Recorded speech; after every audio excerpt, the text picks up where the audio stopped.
बिहार चुनाव के नतीजे आने के बाद अब एक ऐसी खबर जो मुसलमानों के नरसंहार से जुड़ी है। मुसलमानों की कई हजार मुसलमान मारे गए थे बिहार के दंगों में। आज एक ऐसी खबर आपको बताऊंगी मुसलमानों से जुड़ी हुई जो दंग कर देगी और ये सोचने पर मजबूर कर देगी कि क्या मुसलमानों की सुरक्षा करने वाला अब कोई नहीं है, क्योंकि ये अलर्ट है और ये अलर्ट बेहद शर्मनाक है कि जिस तरह से एक नेता ने इस पोस्ट को किया है। दोस्तों, ये लगता है कि इस तरह के पोस्ट करने वाले क्या अंदर खाने चल रहा है। क्यों मुसलमान का नरसंहार बिहार में हुआ था, क्या वैसा ही कुछ होने वाला है? नमस्कार, आप देख रहे हैं बाम सेफ न्यूज़ और मैं हूं आपके साथ शैला। दोस्तों, जिस तरह से भागलपुर में 1989 में सांप्रदायिक दंगे हुए थे, उसमें से कई हजार गांव राख हो गए थे, कई हजार लोग मारे गए थे और उन लाशों पर गोभी की खेती हुई थी हर प्रूफ को छिपाने के लिए।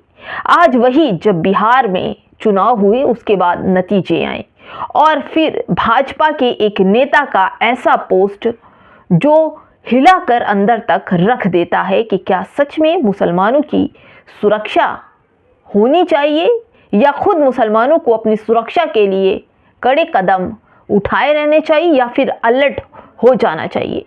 दोस्तों, इस खबर को छोड़कर, इस वीडियो को छोड़कर हरगिज ना जाइए। इस वीडियो को शेयर कीजिए, समझदार बनिए और अपनी सुरक्षा के लिए आवाज़ उठाइए। दोस्तों, ये देखिए, अशोक सिंघल जो भाजपा के नेता हैं, उन्होंने जैसे ही बिहार चुनाव खत्म हुआ वैसे ही उनकी बहुत बड़ी और बहुत गहरी सोच वाली एक पोस्ट आ जाती है।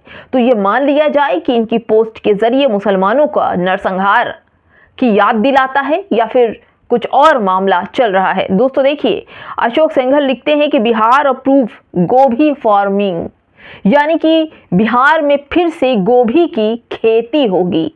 गोभी की खेती के बारे में मैं आपको बता दूं कि 1989 में नरसंहार मुसलमानों का जिस तरह हुआ था, 2000 से ज़्यादा मुसलमानों को मार दिया गया था और उनकी लाशों पर गोभी की खेती की गई थी। क्या उस नरसंहार की याद दिला रहे हैं अशोक सिंघल? क्या सरकार इस पर कोई कदम उठाएगी? क्या इनके लिए कुछ बोलेगी या फिर बिहार की जीत में सब कुछ खत्म हो जाएगा और खुशियों में इस आवाज़ को दबा दिया जाएगा? क्या मुसलमानों के साथ अलर्ट होने की ज़रूरत है? क्या मुसलमानों को इस जीत से कुछ सबक लेने की ज़रूरत है या फिर मुसलमानों की सुरक्षा खुद से करनी है या सुरक्षा पर तमाम सवाल खड़े होते हैं। देखिए दोस्तों, द मुस्लिम की ये खबर, जेनोसाइड अलर्ट, भारतीय मुसलमानों के नरसंहार का खुलासा। आवाहन असम के कैबिनेट मंत्री हैं अशोक सिंघल ने किया है। सनद रहे बिहार भागलपुर 1989 नरसंहार के दौरान मुसलमानों के कत्लेआम कर उन्हें दफन किया गया था और उनके शवों पर गोभी की खेती की गई थी, बोई गई थी गोभी। मुसलमान अपनी सुरक्षा की समीक्षा करें। साथ ही साथ द मुस्लिम ने नीचे अशोक सिंघल का वो ट्वीट लगाया है और साथ ही साथ एक और ट्वीट भागलपुर का लगाया है और ये बता रहे हैं कि किस तरह से भागलपुर में दरिंदों ने सांप्रदायिकता के नाम पर मुसलमानों का जो नरसंहार किया था, उसमें कई गांव प्रभावित हुए थे। घरों को आग लगा दी गई थी, लोगों को मारकर ज़मीन में दफन करके उनके कत्लेआम को छिपाकर उस पर गोभी की खेती की गई। और वही आज बिहार में जब भाजपा और एनडीए की सरकार बन रही है, तो अशोक सिंघल जो असम के कैबिनेट मंत्री हैं और उन्होंने इस पोस्ट को किया है। क्या समझा जाए कि इस पोस्ट को लेकर मुसलमानों को अलर्ट रहने की ज़रूरत है या फिर ये समझा जाए कि बिहार में कुछ और होने वाला है? क्या सरकारें जिस तरह बदलती हैं, नया कानून आता है, नई चीज़ें बदलती हैं, तो क्या मुसलमानों ने अपनी सुरक्षा का सवाल खड़ा करना चाहिए? दोस्तों, आपको बता दूं कि भागलपुर दंगा, खेतों में लाशें गाड़कर बो दी गई थी गोभी की खेती। सिल्क नगरी में पीएम हिंदू मुस्लिम राजनीति के लिए सबसे मुफीद जगह है, यानी कि जो बिहार है यहाँ पर गरीब मुसलमान, गरीब तबके के लोग हैं और यहाँ पर अब भी उस दंगे के बाद अब भी वहाँ का मुसलमान पलायन करने पर मजबूर है, मजदूरी करने बाहर जाता है, कमाने बाहर जाता है। आज भी वहाँ पर मुसलमानों की भागलपुर की डेवलपमेंट देखेंगे तो केवल और केवल ज़मीन दिखाई पड़ेगी, कोई डेवलपमेंट नहीं है, कहीं कुछ नहीं है। और आज भी उस जगह पर गोभी की खेती होती है जहाँ पर लाशों को दफनाया गया था। दोस्तों देखिए, हिंदू मुस्लिम की सियासत के लिए भागलपुर सबसे मुफीद है। ये दैनिक भास्कर लिख रहा है।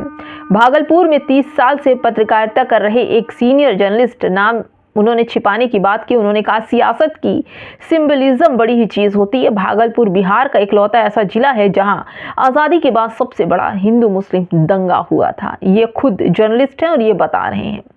भागलपुर के सोशल एक्टिविस्ट उदय बताते हैं कि वायलेंस के लिहाज से अगर भागलपुर काफ़ी सेंसिटिव रहा है, चाहे 1989 का दंगा रहा हो या 80 के दशक का गंगा जल कांड, सभी ने देश भर में सुर्खियां बटोरी थी। गंगा जल कांड वो था कि जिन अपराधियों को जेल में भरा गया था उनकी आंखें सीखे से फोड़ दी गई थी, लेकिन जब सीखों से फोड़ी गई थी उनकी आंखें तो लगता था कि हाँ सच में इनके साथ गलत हुआ। लेकिन जहाँ गंगा जल का नाम लेकर उनकी आंखों पर तेजाब डाले गए थे और उनकी आंखें अपराधियों की फोड़ दी गई थी, ये सब कुछ काम जो हुआ था वो भागलपुर बिहार में हुआ था और इस पर कई मूवी भी बनी।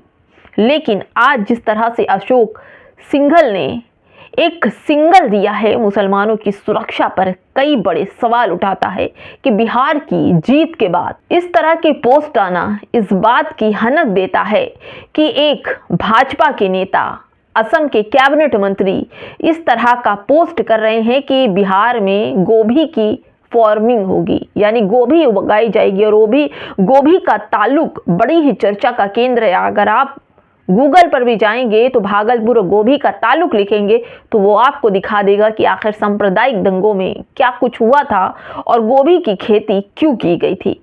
का ये समझा जाए कि जिस तरह से सुरक्षा पर सवाल उठाए जा रहे हैं, इस तरह क्या सरकार सुरक्षा दे पाएगी? इस गोभी की फार्मिंग का मतलब मुझे आप लोग बताएंगे कि आखिर बिहार में क्या होगा। बिहार के चुनाव के बाद इस तरह का पोस्ट आना सवालों के घेरे में है। दोस्तों आपको बता दूं कि सरकारी रिपोर्ट के मुताबिक उस समय 1989 में हुए भागलपुर दंगे में सबसे पहले 1070 फिर बाद में 1161 लोगों की हत्या हुई थी और जस्टिस शमसुल हसन और RS प्रसाद कमीशन की रिपोर्ट के अनुसार दंगे में 2000 से ज़्यादा लोग मारे गए थे, 524 लोग घायल हुए थे और 11,500 मकान क्षतिग्रस्त हुए थे, 600 पावर लूम, 17,000 हैंडलूम क्षतिग्रस्त हुए थे। दंगों में कुल 48,000 लोग प्रभावित हुए थे।